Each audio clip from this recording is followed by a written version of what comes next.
You're doing all the things right. You're doing everything that it feels like is the right thing to do. You're homeschooling the kids. You're running a business. You're making the meals. You're bringing in income. So explain this. Why does it feel like you're still behind? Why does it feel like money comes in, but it goes out as fast as it comes in? Let me tell you why. You're leaking profit through your tax strategy system, and most of it you don't see. Here's the part that most people won't admit. They won't tell you. You're not struggling because you don't make enough money. You're struggling because you're reacting instead of planning. You're guessing instead of strategizing, and you're waiting until the last minute to make those decisions and to put systems in place. There in Proverbs chapter 14, it says in verse 12, it says, there is a way that seems right to a man, but the end leads to destruction. And that is, I'll deal with it later approach. It's quietly stealing thousands of dollars out of your business every single year. You're looking at the process and you're like, well, I will record this mileage later. I'll remember,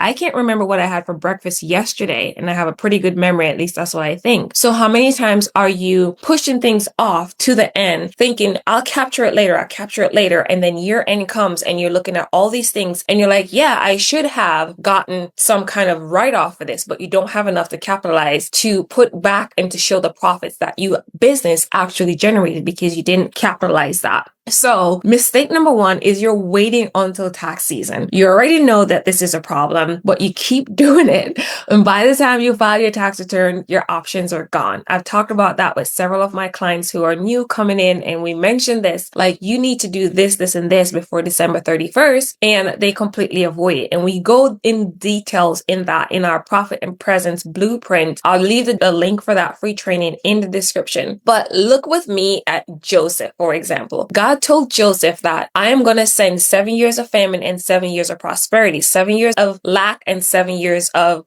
plenty, abundance. And he didn't wait for the crisis. Joseph didn't wait for the crisis to show up. He prepared for it. So your kids are going to go to college. Your kids are going to want clothes. Your kids are going to have sporting activities. Your kids are growing naturally. I mean, forget the fact that they're doing all these extra things. They're growing naturally. And you are seeing this coming, and instead of planning for it, you're panicking for it. So you're doing the opposite of what Joseph tells you. Look at me again with, I think in the book of Matthew, and it talks about the 10 virgins. 5 prepared and 5 didn't. So when the king came to have that wedding, 5 of them got left behind, not because they were like unworthy or ugly or anything like that. So it's not like you are not being profitable. It's not like God doesn't want to bless you.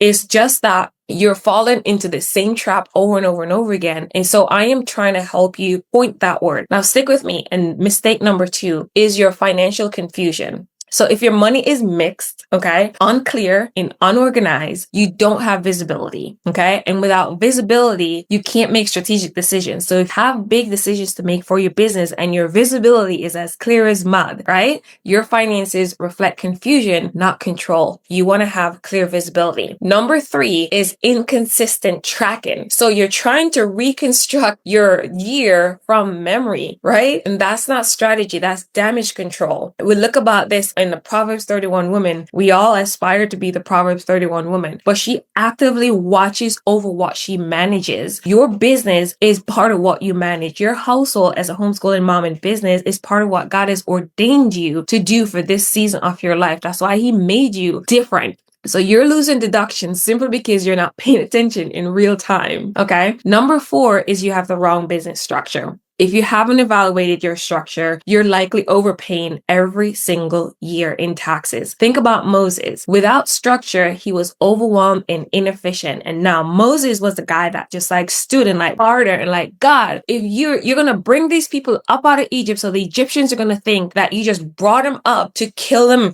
right? He negotiated with his Lord and Savior for the love of his people so that God will save the Israelites. Even though they sinned, he still negotiated with God to make sure that their life was saved. You could do the same thing when you are positioned and in the right place. Okay. Without structure, you're inefficient.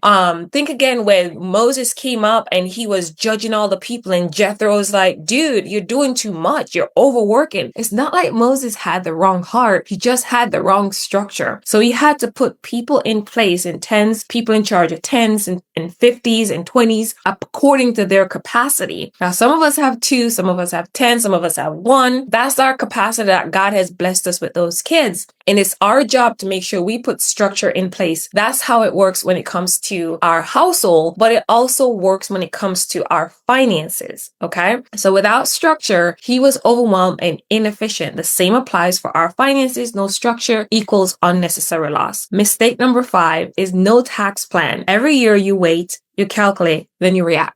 That's a cycle, okay? But you don't have a plan. You don't have a pattern, and that lack of pattern and lack of planning is costing you. Now stick with me. Mistake number 6 is weak documentation. If the IRS asks questions today, would you be ready? Would you be scrambling? Look at Nehemiah. He didn't build casually. He built with accountability. If it's not documented, it doesn't exist. If it's not documented, the IRS throws it out, okay? If it's not documented properly, the IRS still throws it out. You need a system in place for that. Mistake number 7 is that you're doing it all alone. And this is where it all breaks down. You're relying on Google, on guesswork, on TikTok, and fragmented advice from 15 different people to get you in the right direction. It says in Proverbs 15, verse 22, it says, plans fail for lack of counsel. So you're making decisions in areas that require precision, and that's a risk you keep taking. Okay. So let me connect this for you. You're not behind because you're not working hard. You're behind because your systems are leaking.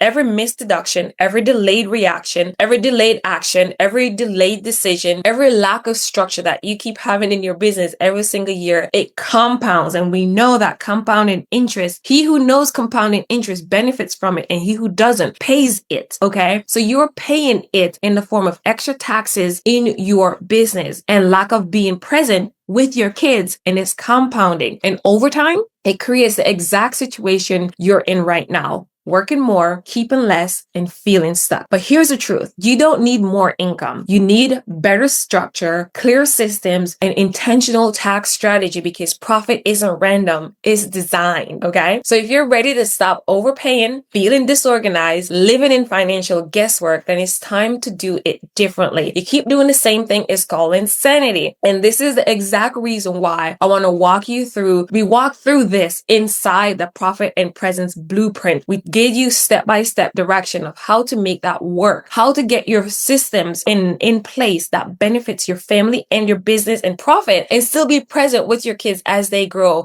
without creating that gap and that distance. Because at the end of the day, you're not just building a business, you're building a life. You are creating a space that God has ordained for you to do right now, okay? And if you look at your situation right now, your money should be supporting what you're building. It shouldn't be going against it. It should be supporting your family. It shouldn't be fighting with your family. Okay. I hope this blesses you guys today. If you find this video helpful in any way, shape, or form, be sure to subscribe so you can get the latest video. And I want to get you to the next video in the series, and I'll link that below. Thank you so much for being here today, and I'll see you guys soon. Bye for now.